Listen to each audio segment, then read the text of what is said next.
নাহমাদুহু ওয়া নুসাল্লি আলা রাসূলিহিল কারীম বিসমিল্লাহির রহমানির রহিম আসসালামু আলাইকুম ওয়া রাহমাতুল্লাহি ওয়া বারাকাতুহু রব্বি ইশরাহ লি সাদরি ওয়া ইয়াসসির লি আমরি ওয়াহলুল উকদাতাম মিন লিসানি ইয়াফকাহু কাওলি রব্বি জিদনি ইলমা। সালাত বা নামাজ আমাদের ইসলামের একদম অবিচ্ছেদ্য একটা অংশ। আল্লাহ কোরআনে বহুবার বলছেন আকিমিস সালাত, এবং রসুল সাল্লাল্লাহু আলাইহি সাল্লামের হাদিসে আসছে ইসলামের 5টি স্তম্ভ, তার মধ্যে সালাত হলো প্রথম। তো এটা খুবই গুরুত্বপূর্ণ ইবাদত, কিন্তু দুর্ভাগ্যজনক হলো এটা সত্য যে আজকে মুসলমানদের আমাদের বেশিরভাগের মধ্যে সালাতের কোনো গুরুত্ব নাই। একটা গ্রুপ তো আছে, বড় একটা গ্রুপ, ওনারা সালাত পড়েনি না, নিজেদের মুসলমান দাবি করেন। আর আমাদের মধ্যে যারা আমরা অল্প সংখ্যক সালাত বা নামাজ আদায় করি, সালাত বা নামাজের ব্যাপারে আমাদের জ্ঞান একেবারেই শূন্য, অথবা যতটুকু আছে কোরআন সুন্নাহর সাথে সামঞ্জস্য সালাত, এরকম সালাত আদায়কারীর সংখ্যা খুবই কম। এটা আমি অনুমান করে বলি নাই, এটা আমি কোনো আলেম না, আমি কোনো বিজ্ঞ মানুষ না, আমি একজন learner, I am student of Quran and সুন্নাহ, এবং খুবই দুর্বল ছাত্র। আমার বয়স 56 বছর। আমার 56 বছরের জীবনে যদি আমি বলি, আমার 40 বছরের জীবনে আমি যতটুকু দেখছি সলাতের যে গুরুত্ব, যারা আমাদের মধ্যে আমরা সলাত বা নামাজ আদায় করি, অধিকাংশ লোকের মধ্যে এটার গুরুত্ব আমরা বুঝি না, জানি না, এবং জানার চেষ্টাও করি না। এবং এটা অনেকের আছে সামাজিক কারণে পড়ে, অনেক আছে না পড়লে খারাপ দেখা যায়, অনেকে আছে পড়ে আন্তরিকতার সাথে, আবার অনেকে আছে মানে এটা যে জানতে হবে এই ব্যাপারে তাদের কোনো গুরুত্ব নাই। তো সবগুলি খুব স্কেয়ারি। কেন স্কেয়ারি? যেহেতু আমরা কোরআনকে ছেড়ে দিছি বলতে আমাদের অধিকাংশ সালাতের মধ্যে আমরা কোরআন পড়ি না। আবার যাদের মধ্যে আমরা কোরআন তেলাওয়াত করি বা পড়ি, তেলাওয়াতের অর্থও বুঝি না। আবার যাদের মধ্যে আমরা তেলাওয়াতের অর্থ বুঝি, তাদের অনেকেই আমরা অর্থ মানি না। আবার অনেকের মধ্যে যারা অর্থ বুঝি মানি, কিন্তু এটা যে কি বলছে, আসল রিয়েলিটি কি আয়াতে, এটা আমরা জানার চেষ্টা বা আগ্রহ কোনো কিছুই নেই। এর মধ্যে আবার যারা মুসলমান নামাজ পড়ে, তাদেরকে কোরআনের কথা বললে তারা বিভিন্ন অজুহাতে বলেন তাদের সময় নাই, এবং এটা অনেকে বলেন আমাদের কাজ, এটা আলেমদের কাজ। কোরআনের কোথাও বলা হয় নাই যে কেউ একজন আরবি ভাষায় আলেম হবেন, তিনিই কোরআন পড়বেন, এরকমটা কোথাও আমার মতো মূর্খ মানুষ আমি পাইনি। আর মোটামুটি শত সহস্র ইসলামিক লেকচার আল্লাহর মতে আমরা কম বেশি শুনছি, সবাই শত সহস্র লেকচার আমরা বাংলাদেশের মানুষ শুনছি, কিন্তু কোথাও কি আমরা বলতে পারবো যে কোরআন শুধুমাত্র আলেমদের জন্যে? আর এটা যদি কেউ বুঝেন বা বলেন, উনি ভুলের মধ্যে আছেন। তো এখন সলাৎ যে কত ইম্পর্টেন্ট জিনিস, এটা বোঝার জন্যে আমাদের কোরআন এবং রসুল সাল্লাল্লাহু আলাইহি সাল্লামের সুন্নাতেই যেতে হবে, এবং ধর্মীয় প্রত্যেকটা বিধিবিধান আসতে হবে কোরআন এবং শুধুমাত্র সুন্নাহ থেকে, এবং পরবর্তীতে ব্যাখ্যা বুঝতে হবে সাহাবা ইকরামগণের কাছ থেকে, তাবিন থেকে, এবং যে সমস্ত ব্যাখ্যা কোরআন, সুন্নাহ, তাবিন, সাহাবা এবং তাবিনের সাথে মিলে যাবে, সেই ব্যাখ্যা আমরা গ্রহণ করতে পারবো। এখন এই সমস্ত ব্যাখ্যা সালাতের ব্যাপারে কি আছে, এটা অধিকাংশ মানুষই আমরা জানার চেষ্টা করি না। ছোটোবেলায় ওই 40-42 বছর আগে আমাদের হুজুরেরা যা শিখাই দিয়েছিলেন, ওর মধ্যে সীমাবদ্ধ ছিল। এখন প্রশ্ন হলো যে আমাদের কি ভুল ত্রুটি নাই? অবশ্যই ভুল ত্রুটি আছে।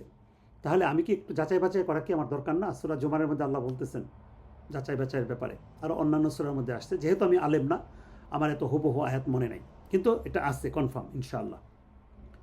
তো এখন আল্লাহ সুবহানাহু ওয়া তাআলা সলাতের ব্যাপারে কোরআনে এবং রাসূল সাল্লাল্লাহু আলাইহি ওয়াসাল্লাম হাদিসে অত্যন্ত গুরুত্ব আরোপ করছেন। কীরকম গুরুত্ব? সলাত না পড়লে জাহান্নামে যাওয়া লাগবে, এটা সূরা 29 বা 30 পারা কোনো একটা সূরার মধ্যে আসছে। এবং রাসূল সাল্লাল্লাহু আলাইহি ওয়াসাল্লামের হাদিস হচ্ছে সলাৎ এবং মানে ইমান এবং কুফরের পার্থক্য বিধান করে হচ্ছে সালাত। খুব স্কেয়ারি কথা।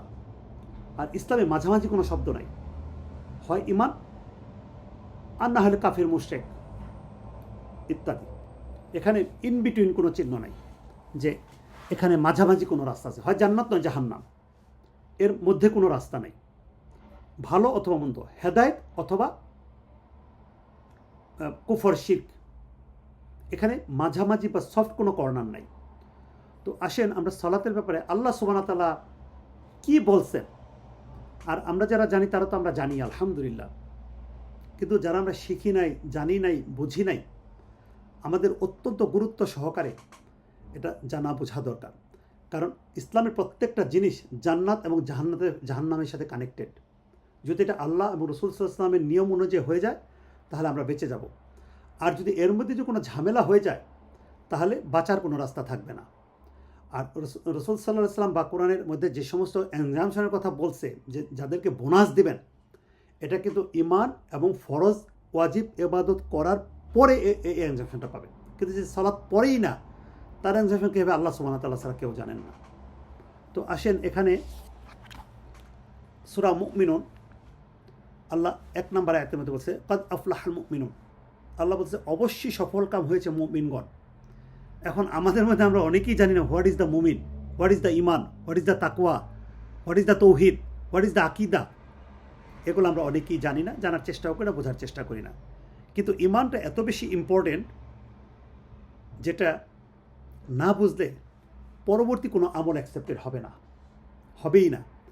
আর ইমান যদি আমরা না বুঝি, তৌহিদ যদি আমরা না বুঝি, তাহলে যে যেভাবে বলে সে সেইভাবেই চলে, কারণ তার কাছে দলিলটা মনে নাই বা শিখে নাই বা চেষ্টা করে নাই। তো এখন দলিল হবে এই আল কোরআন থেকে এবং রাসূল সাল্লাল্লাহু আলাইহি ওয়াসাল্লামের সুন্নাহ, সাহাবা ইকরাম, তাবেঈন, তাবেঈন থেকে। এখন আসেন আল্লাহ বলতেছে যে অবশ্যই মুমিনগণ সফল হয়ে গেছে, সাকসেস মানে জান্নাতে চলেই গেছে।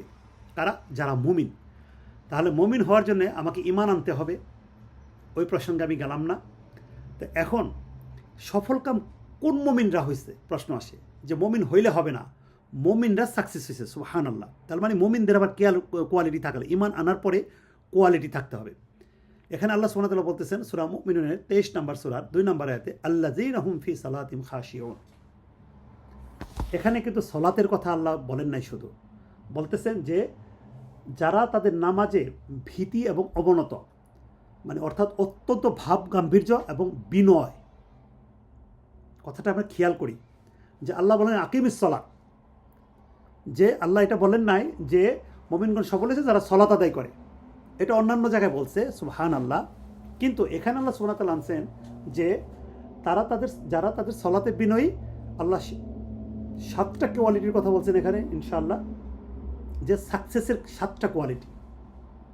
আর অন্যান্য জায়গায় 10টা আছে, কোনো জায়গায় 4টা আছে। এরকম আল্লাহ সুবহানাহু ওয়া তাআলা সুন্দর করে আমাদেরকে বোঝার জন্য ছোট ছোট ভাগ করে দিচ্ছেন।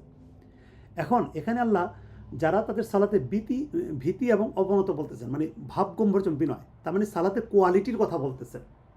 এখন এই সালাতে ভীতি এবং ভাব গম্ভীর্য না হয় তাহলে সে সাকসেস হতে পারবে না। এটা আমার কথা না, এটা আল কোরআন বলতেছেন। এখানে আমি এটা এখানে আব্বাস রাদিয়াল্লাহু বলতেছেন, এর অর্থ হলো ভীত এবং শান্ত থাকা।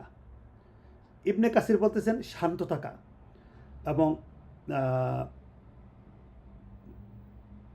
এখানে আরও অন্যান্য আলেমদের, বড় বড় ইমামদের বর্ণনা আসছে, আমি একটু ভুল বলছি, যে আব্বাস রাদিয়াল্লাহু বলতেছেন, হ্যাঁ ঠিক আছে, ভুল বলি না, এটা ইবনে কাসিরও বলতেছেন এই কথা, আলহামদুলিল্লাহ।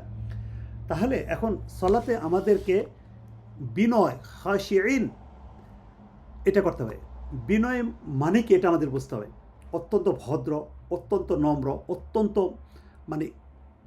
মানে মেল্টেড হার্ট, যেটাকে অত্যন্ত বিনয় অবনত হৃদয় নিয়ে বসতে হবে, যে আল্লাহু আকবার, নট লাইক দিস, আল্লাহু আকবার। এবং রাসূল সাল্লাল্লাহু আলাইহি ওয়াসাল্লাম হাদিসের মধ্যে আমরা হাতটুকু কতটুকু উঠাতে পারবো সেটাও সুন্দর করে হাদিসের মধ্যে বর্ণনা আসছে।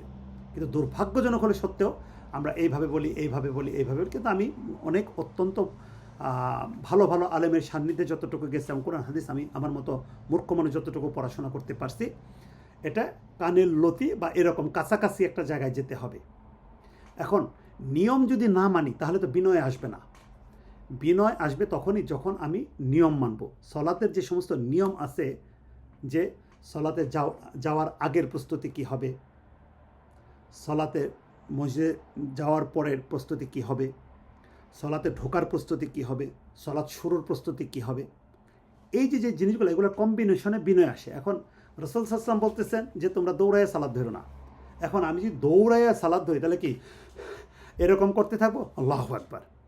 এটা কি বিনয় হয়? হয় না। আবার আমাদের মধ্যে আমরা অনেকেই আছি সালাতে তেলাওয়াত অর্থ বুঝি না। তেলাওয়াত সেই 40 বছর আগে পড়ছিলাম, এরপরে আর আমরা মিলাইয়া দেখি নাই। তারপরে বড় অংশ তো আমরা রয়ে গেছে, অর্থই বুঝি না। অধিকাংশ মানুষ আমরা সূরা ফাতিহার অর্থ বুঝি না। অর্থ বুঝলেও এই অন্তরে, এই মনের মধ্যে আমরা এটা আনতে পারি নাই। তারপরে রুকু সুজুদ, সালাতে যে আরকান আহকাম আছে, এগুলো আমরা অনেকেই ভুলে গেছি, আবার অনেকে আমরা জানিই না। যার জন্য দেখা যায় রুকু এবং সুজুদ ওয়াজিব, এটা যদি ঠিক মতো না হয় সালাত বাতিল। আমার কথা, রাসূল সাল্লাল্লাহু আলাইহি ওয়াসাল্লামের হাদিস আছে। তাহলে রুকুর ব্যাপারে দেখে এরকম করে দিচ্ছে, এরকম করে দিচ্ছে, ন, এটা রাসূল সাল্লাল্লাহু আলাইহি ওয়াসাল্লাম বলছে অত্যন্ত ধীর স্থিরভাবে। সাহাবাদের বর্ণনায় আসছে রাসূল সাল্লাল্লাহু আলাইহি ওয়াসাল্লাম কখনো রুকু এবং সেজদার মাঝে এমনভাবে যেতেন মনে হতো যেন উনি ভুলে গেছেন। তাহলে কত টাকা ধীর স্থিরের ব্যাপার আসতেছে। আসেন ভাই, কথা এমনি অনেক লম্বা করে ফেলছি। মূল কথা হলো আমরা কোরআন পড়ি, ইমান বুঝি, সালাত বুঝি। আল্লাহ এখানে বলতেছে, আমার ফোকাস ছিল যে আল্লাযীনা হুম সালাতিহিম খাশিউন, যারা তাদের সালাতে অত্যন্ত ভাব গাম্ভীর্য এবং পূর্ণ বিনয়। তো এইগুলোর জন্য আমাদেরকে শারীরিক এবং মানসিক প্রস্তুতি নিতে হবে, এবং হাত পা নাড়াচাড়া করা সালাতের বিনয়ের মধ্যে পড়ে না। এটা তাফসিরের কথা আমি বলতেছি, ইবনে কাসির তাফসিরের রেফারেন্সে বলতেছি, বড় বড় ইমামদের রেফারেন্সে বলতেছি। তারপরে কাপড় ঠিক করা, চশমা ঠিক করা, বারে বারে হাত এমন জায়গায় চলে যাওয়া, এটা ভাব গাম্ভীর্যের মধ্যে পড়ে না। আসেন আমরা সালাত আল্লাহ সুবহানাহু ওয়া তাআলা এবং রাসূল সাল্লাল্লাহু আলাইহি ওয়াসাল্লাম যেভাবে আদায় করতে বলেছেন আমরা এইভাবেই আদায় করি। তারপরে রাসূল সাল্লাল্লাহু আলাইহি ওয়াসাল্লাম ওযুর মধ্যে প্রতিবার মেসওয়াক করতে বলছেন, দাঁতকে পরিষ্কার করতে বলছেন। এরপরে আল্লাহ সূরা আরাফের মধ্যে বলছেন তোমরা পরিষ্কার পরিচ্ছন্ন কাপড় করো। আমাদের মধ্যে অনেকেই গায়ে এমন গন্ধ নিয়ে সালাতে দাঁড়াই, পাশের মুসল্লি দাঁড়াইতেই পারে না। এগুলা করলেও সালাতের ভাবগাম্ভীর্য থাকে না। আলোচনা অনেক লম্বা করা যায়, কিন্তু মূল কথা হচ্ছে আমরা কোরআন এবং সুন্নাহ থেকে আসেন, আমরা নিজেদের ঈমান এবং আমল, এবং যেহেতু স্পেসিফিক সালাতের ভাবগাম্ভীর্যের কথা বলছে, আমরা এই জিনিসগুলো ঠিক করি। সুবহানাকা বিহামদিকা আশহাদু আল্লা ইলাহা ইল্লা আনতা আস্তাগফিরুকা ওয়া আতুবু ইলাইক। আসসালামু আলাইকুম ওয়া রাহমাতুল্লাহি ওয়া বারাকাতুহু।